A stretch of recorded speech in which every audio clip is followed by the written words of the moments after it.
Halina, tayo po't panoorin ang mga aral at mga mensahe ng makabagong panahong katuruan.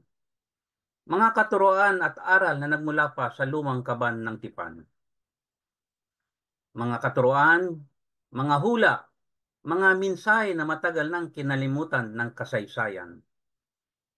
At sa ngayon, tayo ay nasa dulo na ng huling panahon, ay muling binuhay ang salita, ang diwa na dala ng mensahero na siyang galing dito sa dulong silangan.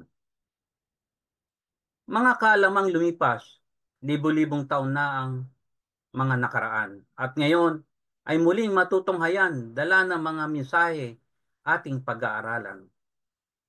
Ihanda ang ating sarili, buksan ang ating diwa, pansinin at timbangin ang mga katuruan, bigyan diin ang mga aral na matututuhan, mga aral at mga katotohanan na siyang magpapalaya sa ating nakaraan.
Masayang pagbati mga Oferians.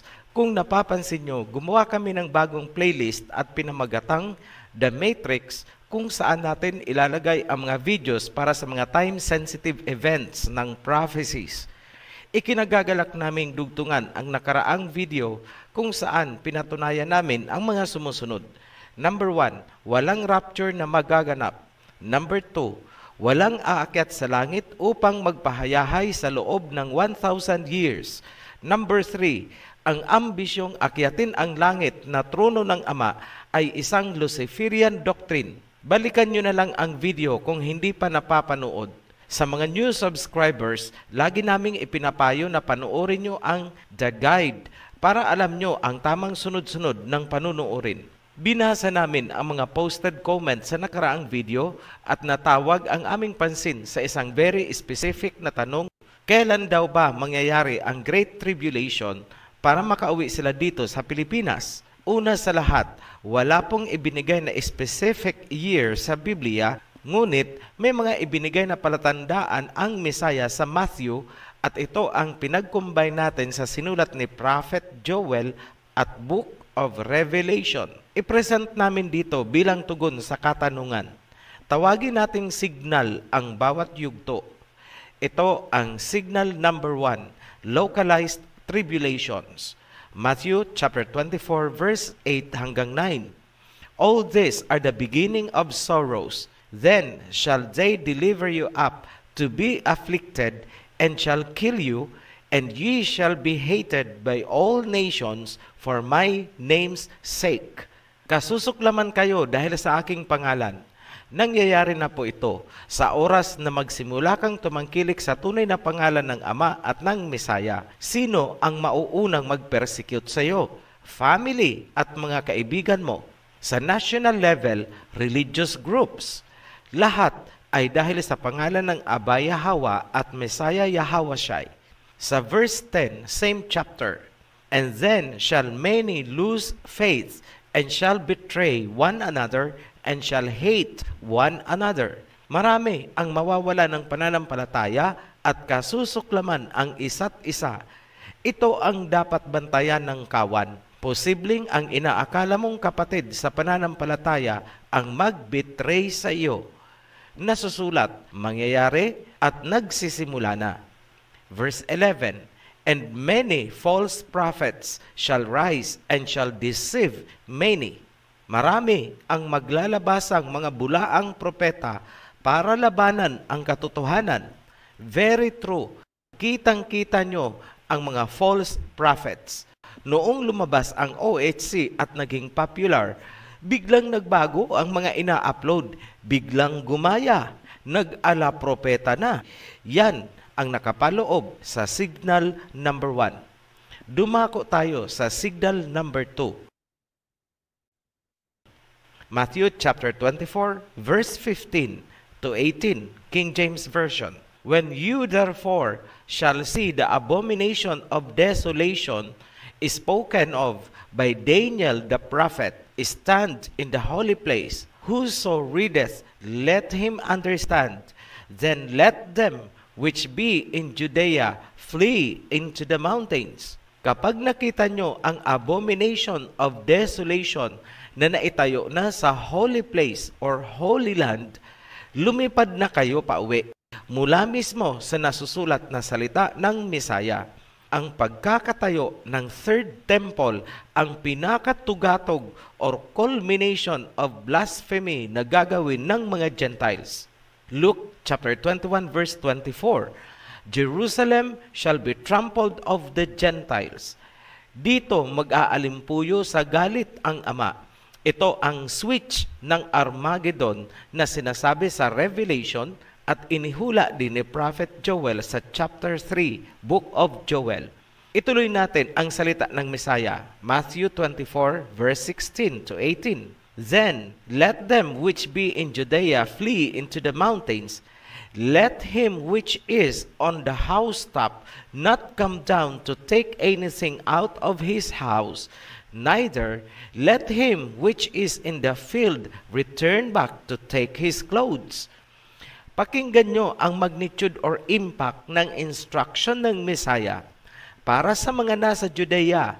Kapag naitayo na ang temple, lumipad na kayo bago pa man ganapin ang inauguration na tatampukan ng pagsusunog ng red heifer. Klarado ang salita ng Messiah. Ang nasa terrace sa bubong ng bahay, pagbaba ng bahay, tumakbo na papuntang mountains. Ang nasa field, huwag nang uwi ng bahay, tumakbo na, run to the mountains. In short, iwanan nyo agad ang mga worldly concerns.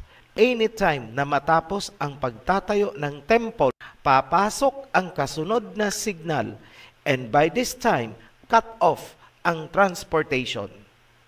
Signal number 3, take over. Joel chapter 3 verse 9. Proclaim this among the nations. Prepare for war. Rouse the warriors. Let all the fighting men draw near and attack. Inilarawan ng Misaya ang kahihinatnan kapag nangyari.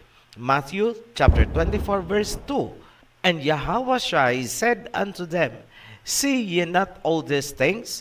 Verily I say unto you, there shall not be left here one stone upon another that shall not be thrown down. Sa loob ng maikling oras, ito ang kalalabasan ng Jerusalem. Walang bato na mananatili sa ibabaw ng kapwa bato. Ang tanging makakapagdulot ng ganyang resulta ay ang mga kwitis, superlolo, bawang, at plapla na ipapaulan ng mga Shemites sa mga Gentiles. Alam nyo na kung ano ang tinutukoy natin dyan. Tumutugma ang nasusulat sa Joel chapter 3 at Revelation chapter 16 verse 12. Lulusob ang kings of the east. Didilim ang araw, buwan, at mga bituin dahil sa kapal ng usok. Right now, habang pinapanood nyo ang video na ito, patuloy ang paghahanda ng mga Shemites. Ito na ang Great Tribulation na walang kapantay. Ngayon, kung inaakala ninyong Judea lang ang apektado, nagkakamali po kayo. Tandaan nyo na habang nagbabatuhan ang mga bansa ng mga kwitis, wala pong flights. Ito ang tinatawag nating Armageddon. Global scale po yan. Sa panahon ding ito, pababagsakin ng mga Shemites ang modern Babylon. Makakauwi pa ba kayo kapag inabutan? Hindi na po. Ito ang masayang balita. Sa panahong ito, kasama ng mga Shemites, si King Yahawashai tulad ng nangyari noon sa panahon ni Joshua. Matatagpuan sa Joshua chapter 5. Matapos lumabas ang mga Israelites sa Egypt, pinangunahan ni Joshua ang pagdemolish sa Jericho. Bumaba ang captain of the heavenly army at tumulong sa kanila. Mauulit ang pangyayari. Ngayon, saan man kayo abutan ng signal number 3, tandaan nyo, mapuputol ang communication and transportation. Sundan niyong maigi ang mga itinuro naming pagsamba at pagdarasal dahil yan ang magiging identity upang makilala kayo ng mga spiritual brothers ng Philadelphia Assembly. Makikilala niyo sila dahil nakatuwad din at face down sa lupa kapag nagdarasal. Kailanman, hindi yan gawain ng mga Gentiles. Hindi man 100% eksaktong pareho ang paniniwala, pero huwag niyong kalimutan at kailangan na rin nilang malaman na silang sumasamba kay Allah, ang isa sa 7 assemblies ng Misaya. Ang Allah ay pinaiksing variation lamang ng Alahayam or Elohim sa modern Hebrew. Ang pagsusunog naman ng handog at pagtawag sa tunay na pangalan ng Ama at ng Misaya ay isang very unique na katangian ng Philadelphia Assembly. Yan lang ang natatanging paraan upang makilala nyo ang isa't isa saan man kayo abutan ng signal number 3. Ang pagsamba sa araw ng Sabath at mga kapiestahan ay malamang hindi na natin magagawa ng tama. Bakit? Kasi matatakpan ang buwan na ating basehan ng reckoning. Signal number 4, Millennium, 1,000 years of transition.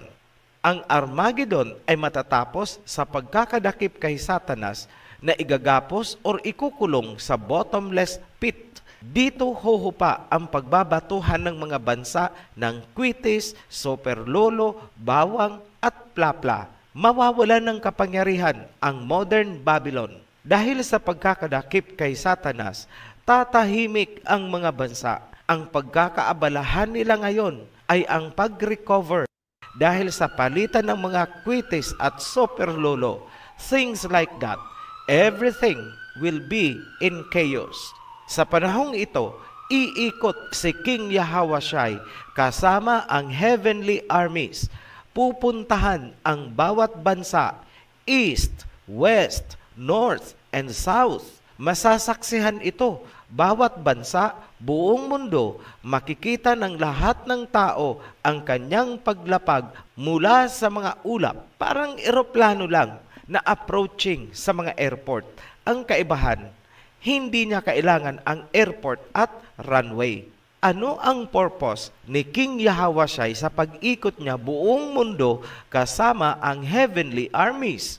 Kukunin niya ang mga pinili, yung mga may tatak ng kanyang pangalan at pangalan ng Ama sa kanilang mga noo. Ito yung mga nagpasakop sa covenant na ibinigay kay Moses. Walang ibang grupo na ipinaglalaban ang pangalan ng Ama at ng Mesaya, pati ang covenant Ophirian heritage followers lamang. Sa pag-ikot ng King of Kings, kasama ang mga angheles, tutunog ang trompeta. Maririnig ng mga pinili hanggang sa kasuluk-sulukan ng wilderness. By the time, expectedly, may mga followers na hindi na makalakad. Pinapasa na lang ng mga kasama. Ang iba ay may mga sakit.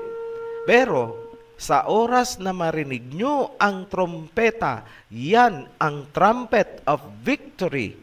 Mapapasigaw kayo ng Hallelujah, Babylon is fallen. Aawitin nyo ang awit ni Moses. Hindi nyo man alam ang kanta na yan ngayon, pero malalaman nyo kapag iniangat na ng Holy Spirit ang inyong mga diwa sa mas mataas na level. Ang kantang yon ay parang old favorite song. Imagine the feelings pagkatapos ng ilang taon na sobrang hirap at kapighatian. Ito na ang heavenly rescuers na susundo sa inyo. Kukunin ng mga anghel ang mga pinili. Only the chosen ones. Matthew chapter 24 verse 41. Two women shall be grinding at the mill. The one shall be taken and the other left. Ang mga pinili na hindi nag-survive or namatay ay muling bubuhayin. At kasabay ng mga inabutang buhay, mapapalitan ng incorruptible flesh na hindi na maigugupo ng kamatayan. Ito ang tinatawag na first resurrection sa Book of Revelation. Matapos sunduin ng mga anghel ang mga pinili, saan sila dadalhin? Sa langit ba? No. Here is the truth. Signal number 5, the new government. Revelation chapter 14, verse 1 to 4. Then I looked, and there before me was the Lamb, standing on Mount Zion, and with him 144,000 who had his name and his father's name written on their foreheads. These are those who did not defile themselves with women, for they remained virgins. They follow the Lamb wherever he goes. Maliwanag, ang mga pinili na may tatak ng pangalan ng Ama at ng Mesaya ay dadalhin sa Mount Zion. Doon kami iipunin ng Mesaya, hindi po sa langit. Kaway-kaway dyan sa mga akyat langit. Yung isa, gagamit pa ng fake Sabbath na tatak daw nila sa noo. Kawawa naman. Yes, totoo, nakakaawa po kayo. Tapos kung makakomment, kami pa talaga ang tuturuan. Ngayon, marahil nais niyong magtanong, 144,000 lang ba ang maliligtas? Hindi po ganun. The truth is, kasing dami din ng buhangin sa dalampasigan. Ngunit, hindi pa sila bubuhayin sa first resurrection. Revelation chapter 20 verse 4 hanggang 5. I saw thrones on which were seated those who had been given authority to judge. And I saw the souls of those who had been beheaded because of their testimony about Yahweh and because of the word of Elohim. They had not worshipped the beast or its image and had not received its mark on their foreheads or on their hands. They came to life and reigned with Yahweh 1,000 years. The rest of the dead did not come to life until the 1,000 years were ended. This is the first resurrection. Blessed and holy are those who share in the first resurrection.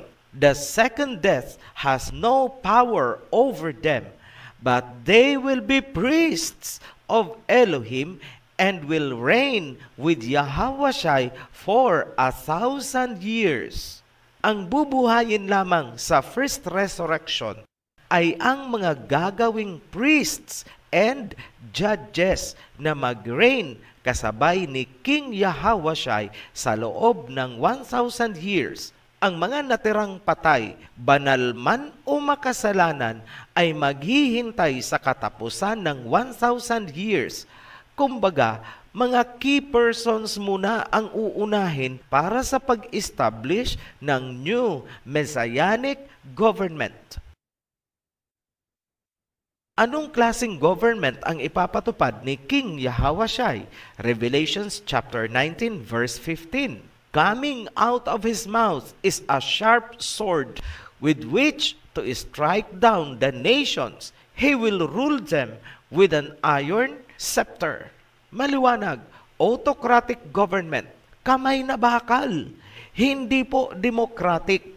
Sa panahong ito, mabubuo ang tribes ni Jacob. Ihahatid sila ng mga bansa sa Palestine alinsunod sa utos ni King Yahweh. Ito ang restoration of the fortune of Judah and of course, ni Jacob ayon sa Joel chapter 3.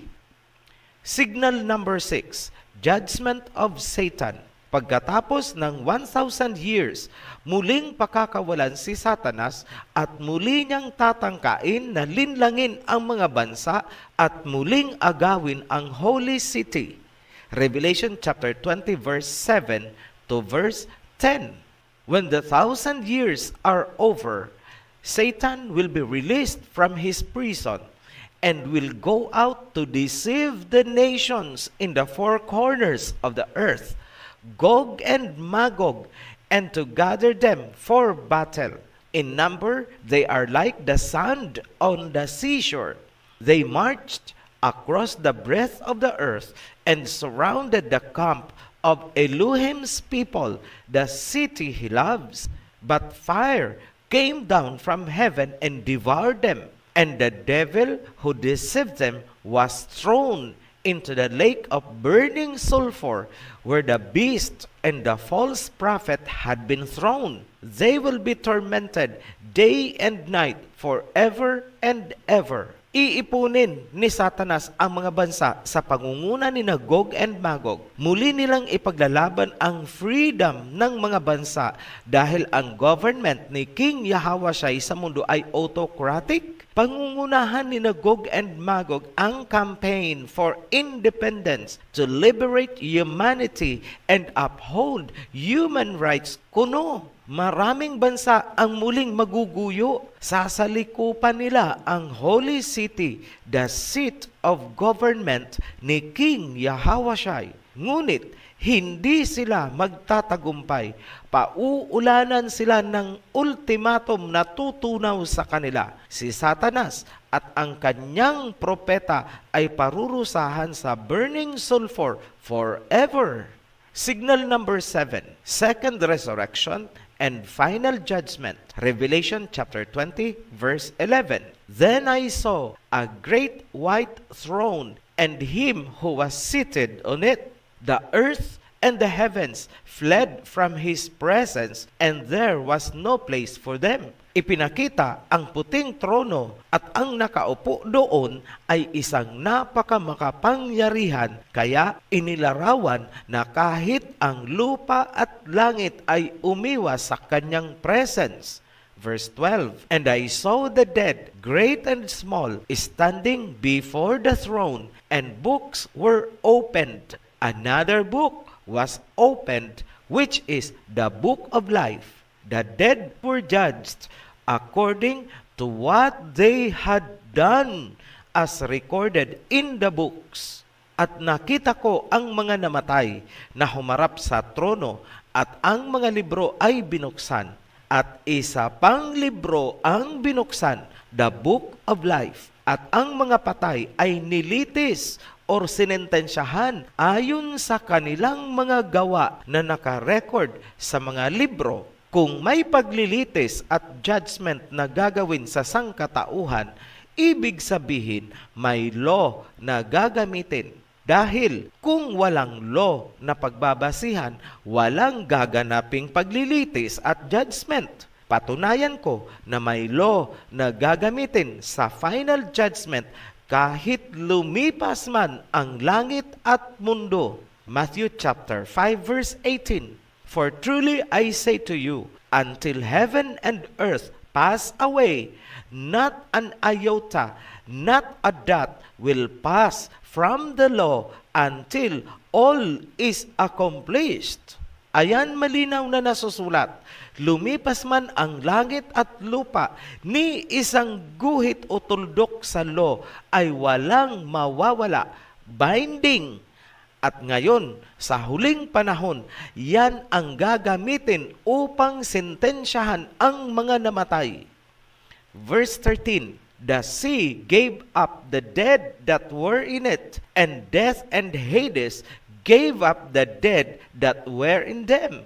And each person was judged according to what they had done. Klarado, ang mga tao ay huhusgahan, sisintensyahan ayon sa kanilang mga gawa.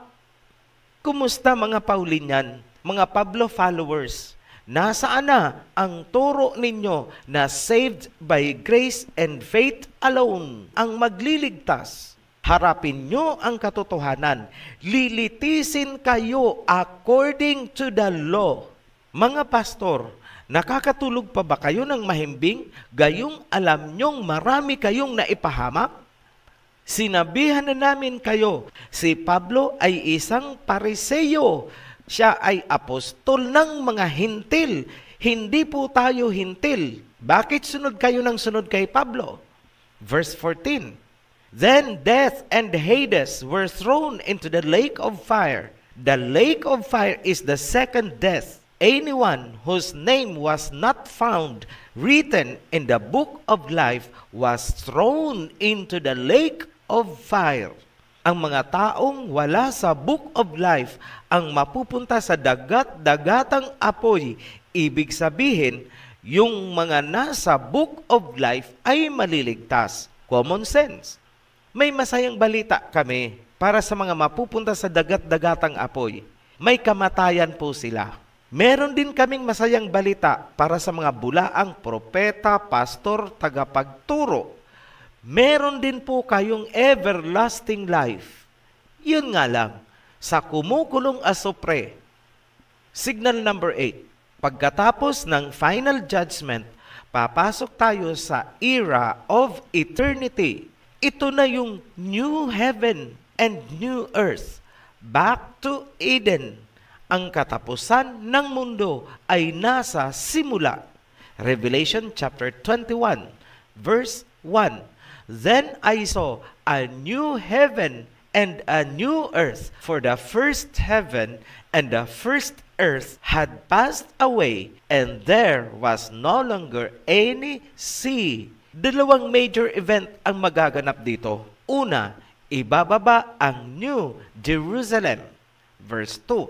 I saw the holy city, the New Jerusalem, coming down out of heaven from Elohim, prepared as a bride, beautifully dressed for her husband.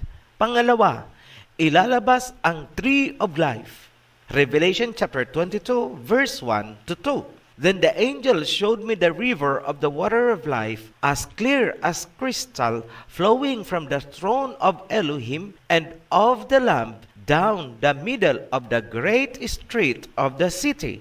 On its side of the river stood the tree of life, bearing 12 crops of fruit, yielding its fruit every month, and the leaves of the tree are for the healing of the nations. At ipinakita sa akin ng anghel ang isang ilog kasing linaw ng kristal na umaagos mula sa trono ng Elohim at ng Kordero pababa sa gitna ng kalsada ng great city. Sa bawat gilid ng ilog nakatayo ang tree of life na mamumunga ng 12 uri ng bunga. Ang dahon nito ay kagalingan ng mga bansa. Ang eternal life na hindi nakamit ni na Adam and Eve noon dahil sa kanilang pagkakamali ay makakamit natin dahil muling ibibigay ang tree of life. Ang katapusan ng panahon ang magbabalik sa atin sa simula, panahon ni na Adam and Eve. Maligayang pagbabalik sa Eden. Welcome back to Eden and to eternity. Para sa inyong mga nakakulong pa rin sa mga Babylonian religions, nasa inyo na lang talaga kung patuloy kayong magbubulag-bulagan, magbibingi-bingihan, at magmamaang-maangan. Muli kaming nagpapasalamat sa inyong mga patuloy na nagsusubaybay at sumusuporta sa Oferian Heritage Conservatory Channel. Sa mga nagre-request nga pala ng baptism, pakihintay lamang po ng saglit na panahon at yan ay inaayos na po ng ating mga volunteers. Para sa mga new subscribers, welcome to the channel. At para sa lahat, be blessed. Shalom. Maraming pong salamat sa inyong pakikinig. At kung meron po kayong natutuhan, please share the video link. At kung may mga katanungan na nais malaman, please contact ang link na nasa ibaba nito. Marami pong salamat. Sa muli, umayo po tayo ng may kapayapaan.